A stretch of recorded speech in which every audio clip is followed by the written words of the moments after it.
Hello, welcome back, Halftime TV viewers and subscribers. Naranda Brown here, your host, and today we'll be looking ahead to the international break.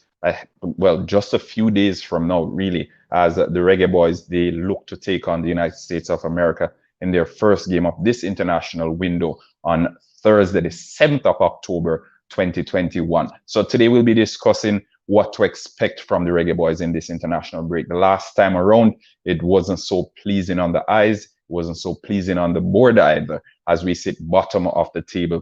Let's see if the Reggae Boys can turn this one around. I'm curious to hear what you guys have to say. What's your opinion? What will the boys get right this time around, and what will they need to correct in order to move forward, in order to get to Qatar 2022? Very, very curious to hear what you guys have to say. So remember, hopping in the comment section as soon as you hop on the live, hit the like button as well.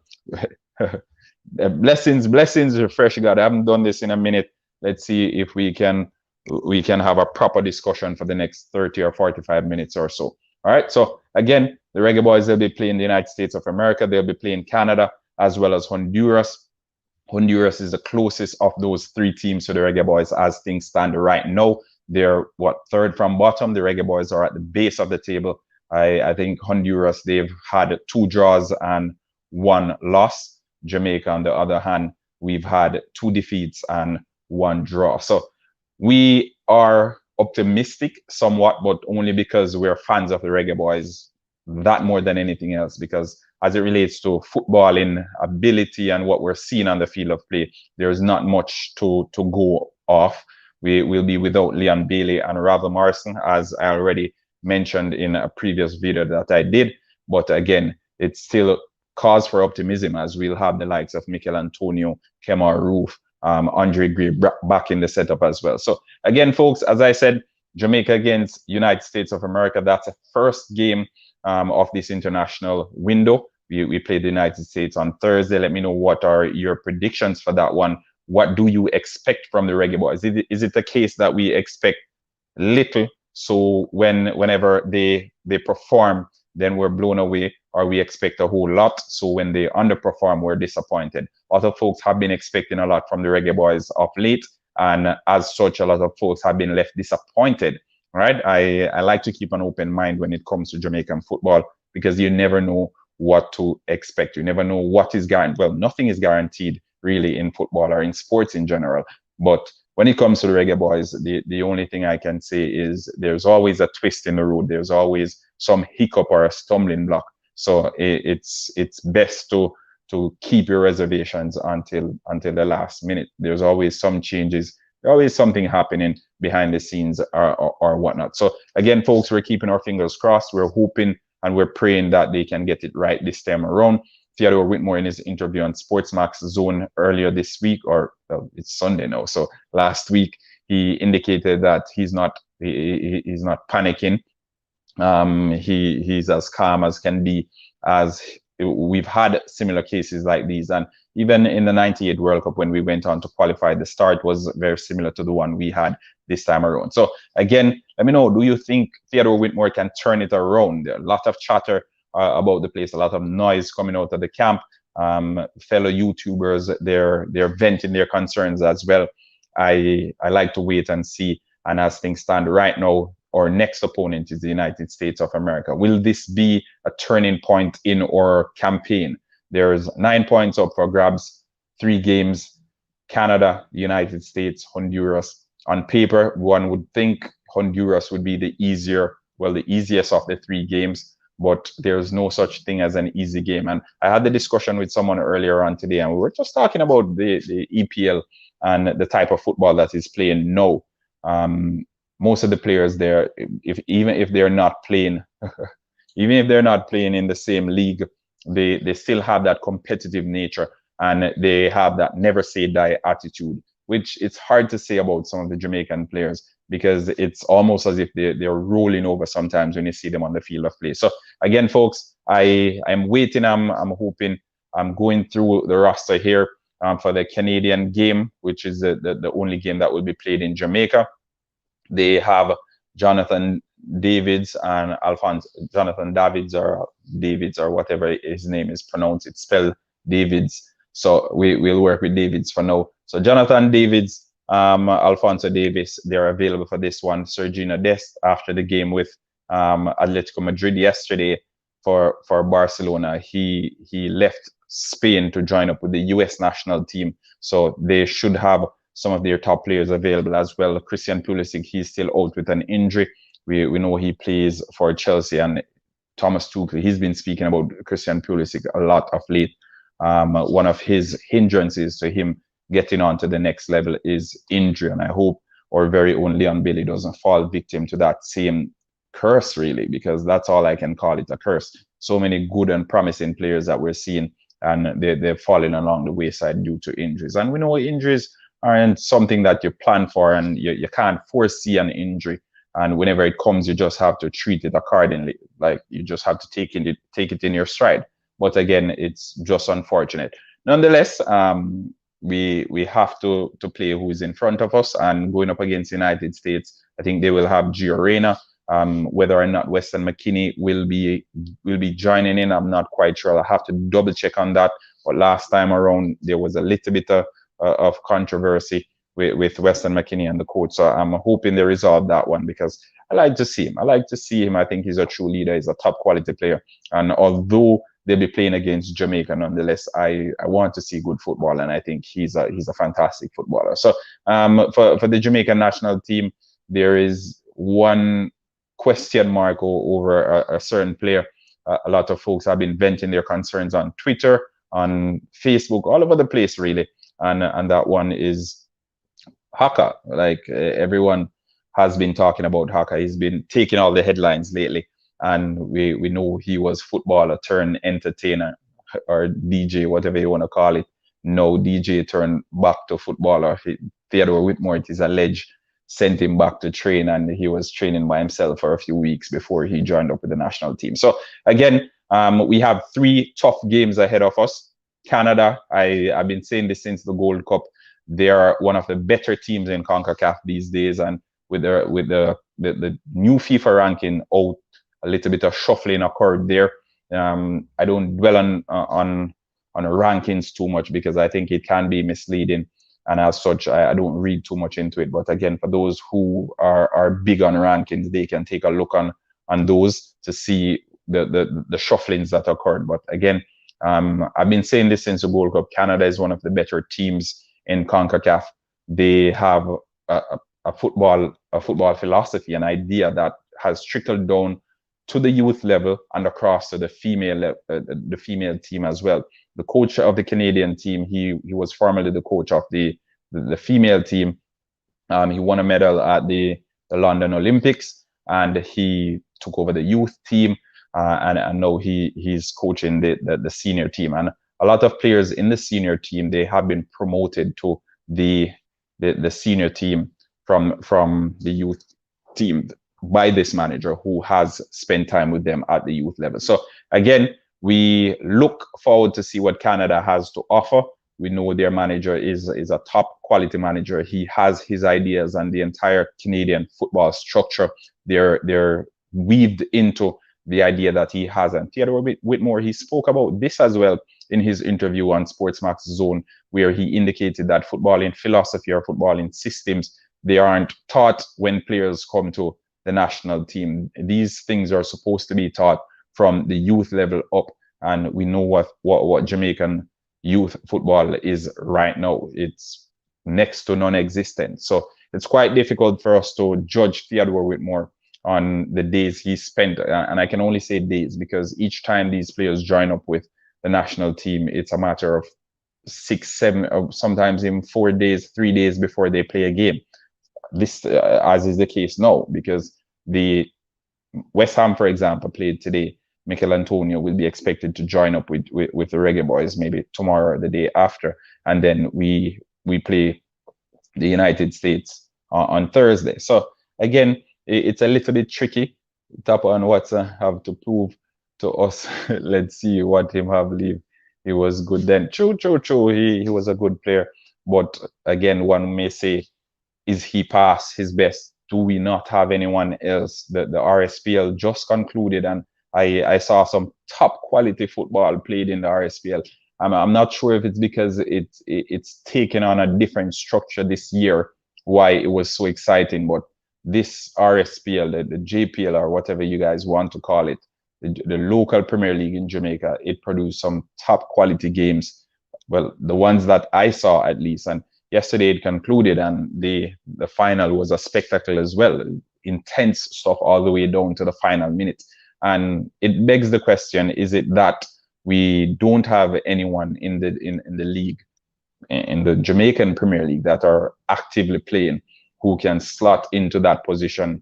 Is it that bad that we have to go for someone who's basically hung up their boots and called it quits on football? I don't know. Answer the question. Let me know what you guys think in the comment section. Just me here asking the questions that need to be asked. Not taking anything away from Watson and what he's contributed to Jamaican football throughout the years.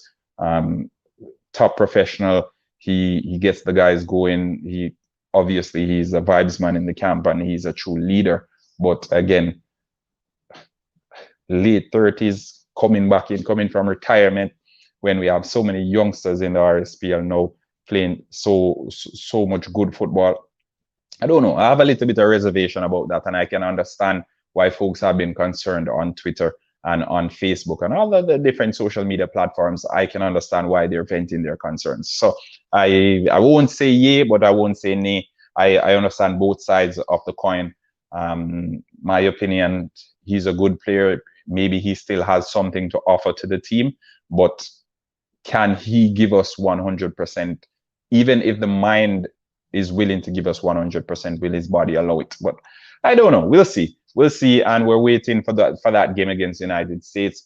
A little bit of controversy. Again, we mentioned I think it was before the first one, better them bring Hector if they don't have nobody else. Yeah, Nick Douglas. And we don't we don't hear a lot of people asking for Hector. We don't hear a lot of people asking for Hector. Hector is not one of the favorite Jamaican players. As a matter of fact, he is to Jamaica what Jorginho is to Chelsea. It's one of those players that folks they hate to see him, but he's always there. And then whenever he isn't playing, it seems as if the question becomes, why isn't he playing? So again, we'll look into that too. But them there, but don't know what Tapa saying him. So up to Tapa. True. And sometimes we the fans, we're watching from the stands or from behind our screens, and we pass judgment not knowing what the coaches are seeing in the training sessions. And I can simply say I trust the coach to make a decision based on his experience with the players, because I'm not a coach, and it's always easier to watch it from the stands, obviously. I think it's Glenn Hoddle, former England coach. He indicated that there were times during his coaching career where he would move from the dugout and go in the stands so he could actually get a better picture of the team and how they're playing. So I look into instances like that, and I take away from it that, okay, maybe sometimes it's best to be looking from the stands, because sometimes you're too close to the painting to actually see the actual beauty. But again, we can only share our opinions, because the coach, he knows what he knows, and we may never get into his mind to assess what he knows. So at the end of the day, he'll make his decision, and we'll question it. As he said in his interview, if it goes right, he'll accept the plaudits, and if it goes wrong, he'll hold his hand up and say, okay, this one is on me. So again, we'll see. Yes, Hector would be better, but Tapa look like him don't want too much UK player in the squad.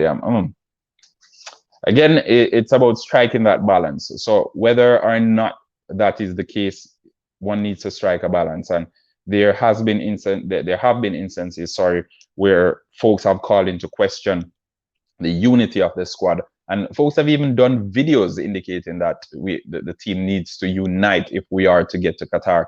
And the mere fact that they're coming out and saying, folks, the team needs to unite, it means, or it indicates, or it insinuates that there is some form of division in the camp among the players, whether it is the local players pulling away from the UK-based players, or whether it is a certain players who consider themselves the core or the cream of the crop or the mainstays in the team pulling to one side, and then the other players who are trying to integrate into the group or to the other side. So it's a little bit difficult. And if players are spending 2 or 3 days together before they play an actual game, it's also difficult for you to expect them to mesh instantly. So again, it will take time. I agree that there needs to be unity in the camp because there's no I in team. That some may say there's no I in team, but others may come back with an argument and say, but there's a me in team. So again, they need to be focused on the same goal. The goal is to get to Qatar 2022. And if there is negative energy, if folks are coming in and pulling in different directions, if there's a tug of war, it won't work. All right. We need to ensure that everyone is working in unison, because only then will we maximize the potential of the squad that we have at our disposal now. There have been concerns, there have been reservations about some players. I won't go into the names of the players, but what I will ask you guys is, Theodore Whitmore, he spoke about the core players that he's been working with. There are some players who are the core of the team, and then he's been adding a few players here and there. Let me know what you guys have to say on that. Who do you think are the core players in the national setup? I pinned the link right there so you can join in the conversation. You can let me know what you think. I'm very curious to hear. I know Andre Blake is one of them. Liam Moore, Ethan Pinnock, both playing top quality football as things stand now, playing at the highest level too in regards to Ethan Pinnock, who I think had an okay game today. Not fantastic, but an okay game against West Ham. His team Brentford, they stepped away 2-1 winners over Mikel Antonio's West Ham United, and I think he had a few blunders in that game. It was good that he wasn't punished for the blunders that he had in the game, but again, let us know who you guys think are the mainstays, or who are the players that make up the core of the Jamaican national team, and will we be seeing these players in the game against the United States of America come Thursday evening? All right. I think Damian Lowe, he's a true leader in the group, but with so many top quality players around him, the likes of Liam Moore, the likes of Ethan Pinnock, the likes of Adrian Mariappa, will the quality of these players kind of drown out his experience in the squad and what he brings, that level of leadership? Is he one of the core players in the setup? Let me know. Andre Blake, obviously, he's the captain. We know he slots right in. Kemar Taxi Lawrence, probably we don't have anyone better in that position right now. Alvas Powell, he's had, I think, talk like Blake Low Taxi. Yeah, true. Alvas Powell, he has been a mainstay in the last few games, and even instances where it appeared he was injured. I think Theodore Whitmore was so hesitant to remove Alvas Powell. Even when he wasn't fit during the Gold Cup, he still tried his best to ensure that Alvas Powell was on the field of play as much as possible. O'Neill Fisher, he generally gets in the team regardless whether he's starting or coming from the bench, but he generally gets some minutes, although those minutes haven't impressed. One may say they've been underwhelming. He usually gets on the field of play. So again, do these players that I've mentioned so far, do they make up the core of the group, of the 23-man squad that will be there or thereabout come when it's time for Qatar 2022, or come the last lap? Because we still have some way to go. We're in October now. If all goes well, we will get it over with by March. But if not, it may be a little bit delayed, and we may have to play until June. But will these players be there or thereabout? That's what I'm asking you guys. Kevin Bailey, I think he might talk low taxi. Okay. Assessing some of the comments there. Maybe. But again, with so many changes, he speaks of the core. But we constantly see so many changes. I can't tell the last time I saw the Reggae Boyz go out and field the same team twice.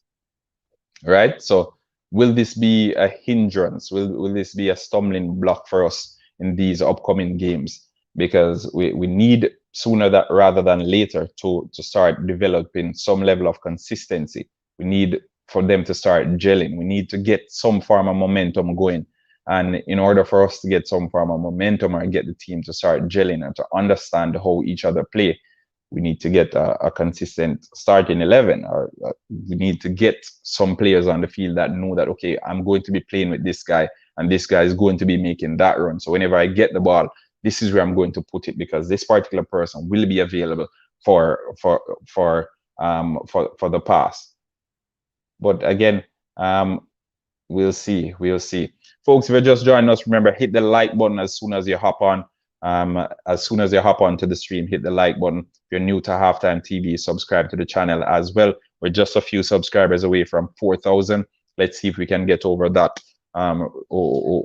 barricade today, or over that objective. All right, we've been pushing towards 4K subscribers all week. We've gotten closer, and now we're an arm's length away. So let's get those subscribers up. Tell a friend to tell a friend. Share with a relative. Yeah, spread the good word. Spread the good word. We always keep it 100% honest over here. We try to be as objective as possible, and we welcome your opinion as well. Because if I'm the only one sharing my opinion, it's very, very difficult for me to understand the other sides or the other perspectives that are out there. Okay, so again, let me know what you guys think. Like, share, and subscribe, folks. We'll go further into the discussion as we go by. But again, check out my sponsors as well: Quicklink Shipping, RS Sports Store, and CSA Shop. Quicklink Shipping, anything you need shipped into Jamaica from North America, reach out to Quicklink Shipping. You can follow them on Instagram at Quicklink Shipping. And yeah, they have the most reasonable prices as well, and your package gets to you like so quick. Like even if you have barrels in the US, they can get it shipped to your doorstep in Jamaica. So check out Quicklink Shipping, folks. Really top quality service, top quality customer service, fast and efficient service in getting your packages and your barrels or whatever your relatives sending for you in the island as well. You know, Christmas is coming up. Who knows? Probably I'll have a special promo code for you guys that you can use to get some off, because you know it's COVID time. Any saving is good saving. All right. RS Sports Store as well, folks. We know almost everyone on here has a team in the English league, or if it's not the English league, Lionel Messi moved to Paris Saint-Germain. Probably it's League 1. Probably you're a fan of PSG. No. So check out RS Sports Store. 100% guaranteed authentic jerseys for your favorite sporting team, and they have the Reggae Boyz jersey as well. So if you want to get that Reggae Boyz jersey for the upcoming qualifiers, check out RS Sports Store on Instagram. They have the best quality jerseys. All right, so RS Sports Store and CSA Shop, located in the heart of Mandeville. So those on the south coast, you can check out CSA Shop. Latest clothing and apparel. You can get your stuff to you as well. They do island-wide shipping through Knoxford Express. So check out CSA Shop on Instagram as well. Okay, folks. All right, so after we're back from the commercial break now. We're back from the commercial break. So back to the issue at hand. The Reggae Boyz, they go up against the United States. First, I'll do a full preview on that one, because I think the US have been or Achilles heel for quite some time. And even when they feel their worst teams, we've still found it difficult to overcome what they bring to the table. And whether or not it's an issue of them being properly coached, sometimes that presents itself as the issue, because, for example, the last Gold Cup recently concluded. Some made the argument that the US fielded a C team, and yet they were still able to beat the Reggae Boyz. And it's disheartening, and it takes away a little bit of motivation from you as a fan when it comes up to World Cup qualifiers and that sort of thing, because you're looking at it and you're saying, okay, World Cup qualifiers, this is a higher stake game. This is more for grabs. There's more there, more glory, more everything. So naturally, the United States is going to put forward a stronger team than the one they put forward in the Gold Cup. And what will be our reaction to that? What will be the coach's reaction to that? It's difficult for us to see past what happened in the Gold Cup and to predict what the coach will come with, because sometimes it's almost as if the coach is out of ideas, and the thinking aspect of it, I don't know, it's almost as if he runs out of ideas. And if the coach is out of ideas, where does it leave the fans? All right, so that is the question I have. Where does it leave the fans? Coming up against the United States later on this week, are we expectant? Do we expect to get our 3 points on US soil? Let me know, folks. Let me know. Are you guys expecting to get 3 points in the United States from the US team? We're expecting at least an A team now, probably a B team at worst. But we played against a C team apparently, and we lost in the Gold Cup. And I think we fielded a strong enough team in that Gold Cup game, but we lost and we created very few chances. So are we expecting 3 points in this game against the United States come Thursday evening? That's a big question. And if we don't get 3 points, what does it mean for Theodore Whitmore? Is it a case that after these 3 games, we may very well need to make a decision when it comes to the coaching of the national team, or do we just need to start preparing for World Cup 2026? I don't know. And the more I see the Reggae Boyz play, the more and more these questions become available. They just pop out of your head like that because you're looking at as a person who loves football, or as a person who appreciates the national team, or as a person who is constantly cheering on the boys. You take a sit back, or you take a step back, and you shake your head. You shake your head and you say, oh, how this could have been, or what could have been. I think we can win the game. All right, let's pin Kevin Bailey's comment. I think we can win the game. We just have to play US with no respect, and we need to point just as them. Yeah, we need the point. We need the point. We need it. We need it. So how will they approach this game? How will they approach this game? Corey Burke is injured. We know he generally gives that energy up front. How will Theodore Whitmore approach this game without Corey Burke and the energy he brings to the front 3? All right. Will Tyreek McGee be in the setup? No. He spoke about midfielders demanding the ball from the defenders and cutting out the long passes. But will we see this? Will we see the Reggae Boyz playing through the midfield? Because the last time, Busio, the 19-year-old, he bossed the midfield against Jamaica. He bossed the midfield because he was demanding the ball. Jamaica didn't have any midfielder whatsoever to cope with what he brought to the table. Can Tyreek McGee be that difference maker for the Reggae Boyz? Can he be the one to demand the ball, as Theodore Whitmore asked? Because in the interview, Theodore Whitmore said, as a midfielder, if your defender is going long constantly, and each time your defender goes long, the ball is turned over, there must be a point in that game or throughout the time period that as a midfielder, you demand the ball from your midfielder. And even though Tyreek McGee is young and he's inexperienced with the national team, he trusts that Tyreek McGee will be the one demanding the ball. So that's what he's in, not word for word, but in essence. All right. So don't quote me on that saying I said what Theodore Whitmore said. But in essence, that's what he said. As a midfielder coming up, you should be able to ask for the ball to make those passes. And who knows, maybe that is the reason why we've been playing over the midfielders. And Winfried Schaefer, he had the same issue with the national team. He had the same issue why we had to be bypassing the midfielders and going over the top and trying to play from defense to forward instead of from defense to midfield and then getting it to the forward line. So we're hoping that we will gradually get into the groove or get the gist of the matter when it comes to playing with midfielders, because quite frankly, we haven't been playing with any midfielders. Well, they've been on the field, but we haven't been playing with them.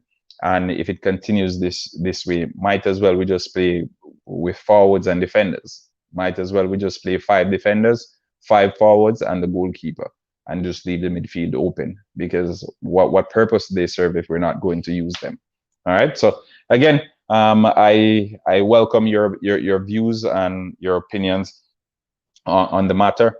How much points is realistic in this international window? The Canadian game will be the game at home. Will this be our first 3 points at home? I think the Canadian game will be the toughest one of this window. But again, that's my opinion. I have watched enough of the Canadian game, the Canadian team, sorry, to know that they're a proper team. And whenever they turn the pressure on, they turn it on.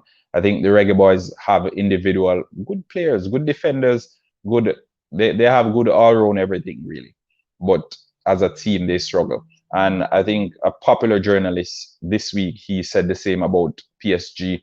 He said they have good individual players, the likes of Lionel Messi and Kylian Mbappe and Neymar, but as a team they aren't there as yet. And I won't make a full-on comparison with PSG and the Reggae Boyz, but I can see a whole lot of similarities where in various positions on the field we have top quality players. We have players who on their day can be unplayable, but as a team we have struggled. And if we are to go back to the last maybe 10 or 15 games that we played in international football, the Reggae Boyz, there may be a handful of goals that we've made or that have come from the team that actually came from proper build-up play. A handful, like one handful. You can count on one hand. All right, you can count on one hand. So again, we need to get that right. We need to ensure that we're connecting. We need to ensure that the players are connecting as well, because it's not only a matter of chemistry and cohesion, and we have to ensure that both on and off the field the players are connecting.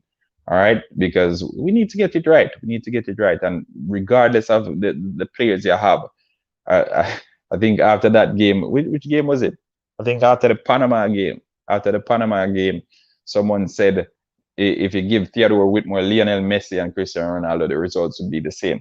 And it goes down again to getting it right, getting the players to gel, getting that level of cohesiveness. And we need to start working on that. Sometimes it's not only the footballer, it's not the football that's the issue. It's getting that level of cohesiveness. And once we get that bit right, then it will basically be mirrored on the field of play. So I'm hoping this time around, this international break, we can solve those issues. I know it's not a lot of time before the first game. Today is Sunday. Players will be traveling maybe tomorrow. Mikel Antonio, he played today. Ethan Pinnock, sorry, he played today as well. So probably these players won't leave until maybe tomorrow morning or later on this evening. Well, it's already tomorrow in England by now. Yeah, it's late in England now. So probably tomorrow morning they'll be leaving to meet up with the group, and afterwards then we can say this is what the situation is, or that is what the situation is. I'm hoping this time around it won't come with so much disappointment and sorrow as the last time. I know after the last set of games there were maybe a ton load of videos across social media platforms, especially YouTube, folks calling for Tapa's head, folks calling to Michael Ricketts and the powers that be to make the decisions now, folks willing to give up on this campaign just to make things right for the next campaign. And I truly hope the next time, at the end of this one, which will be next week, when I'm sitting here and doing another video, I won't be talking about Theodore Whitmore and his shortcomings, because at some point it becomes repetitive, it becomes repetitive and redundant. Because if I'm here constantly calling for Theodore Whitmore to be ousted and I'm not talking about the football, I'm not talking about anything else, it comes off as a lazy assessment of the Jamaican national team. What else can I pick from the national team and these performances otherwise from Theodore Whitmore and his shortcomings? And I think we sometimes are selfish as well as fans, because we're quick to laud the players when the team does well, right? So if the team does well, we praise the players and this player was fantastic on the day, and we forget about the coaches completely. But as soon as the team fails or the team starts doing awful, we point fingers to the coach. So if we're taking that approach and try to be a little bit more balanced with it, with our assessments, when the team does well, praise the coach as well, man. Praise the coach as much as you're praising the players. Praise the coach as well. And then when the team doesn't do well, you give both of them stick. You criticize both of them. Okay, so that's my opinion, though. That's my opinion. Some may agree, some may disagree.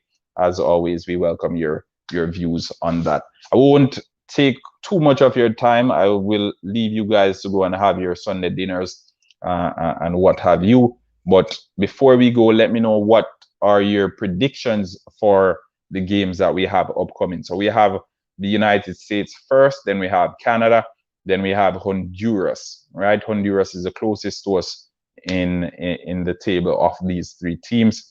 United States and Canada are both in the top half, in the top four. It's only eight teams, folks, so it's not that much. So United States and Canada both in the top four, and Jamaica and Honduras are in the bottom four.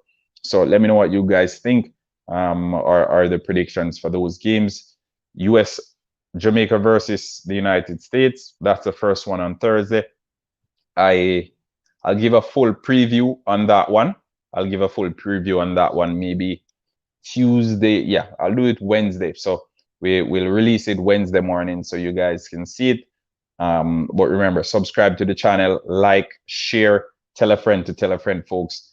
We have 16, 17, 18 of you on here. Ensure that you're liking the video, because the more likes the video has, it helps significantly with the algorithm and with this video popping up other places. All right. So again, folks, we appreciate the love and the support that you've given us. Tremendous support we've gotten throughout the year so far. We're now in October, and surprisingly, 70% of the folks who watch the videos, they aren't subscribed. So ensure that you subscribe to the channel if you're new to Halftime TV.